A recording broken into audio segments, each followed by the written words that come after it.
Nanoplastics, you know what nanoplastics are?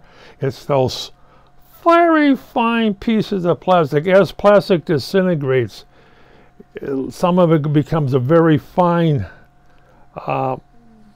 bits of pieces, very, you know, pinhead types of plastic, or pinpoints types of plastic.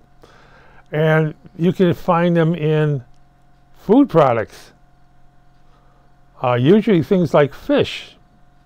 I eat fish from the oceans. It's because of the amount of plastics in the ocean. As it breaks down, it gets finer and finer and finer. And fish take up small little bitty microbes, plankton, takes up plastic, yum yum.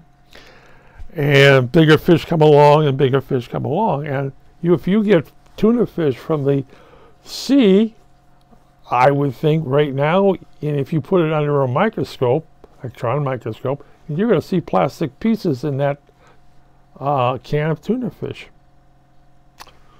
That's the world we live in. What they're trying to do is put into plastic metal in companies, you know, fine metal, and which is registered metal in companies that make plastic bottles, drinking bottles, to detect the plastic in the environment. Because now instead of electron mic thing, you run a spectrometer through the your tuna fish and find out what the fish has eaten and how to prevent it. Well, what would happen is very simple. In the United States, you couldn't sell tuna fish, because that also applies to cat food and dog food. You won't be able to sell. But they wanted to be able to detect this stuff, because many times the fish from the sea contains a large amount of plastic in its gut, in its flesh, in its meat. And you want to be able to do it. Of course, then people won't eat anything from the sea, will they? Oh, there goes my shark fin.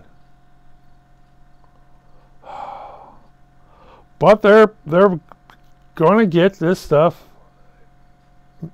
nanoplastic, that thing, and to find out how much plastic is being eaten by a lot of it, which isn't being eaten by your cat, your dog, and you. And what do? They're asking for blood samples. Mind you, blood samples. They're finding it in blood samples. Oh, it's going through the vessel walls. Oh, brother. I'm going to be like the plastic Santa Claus.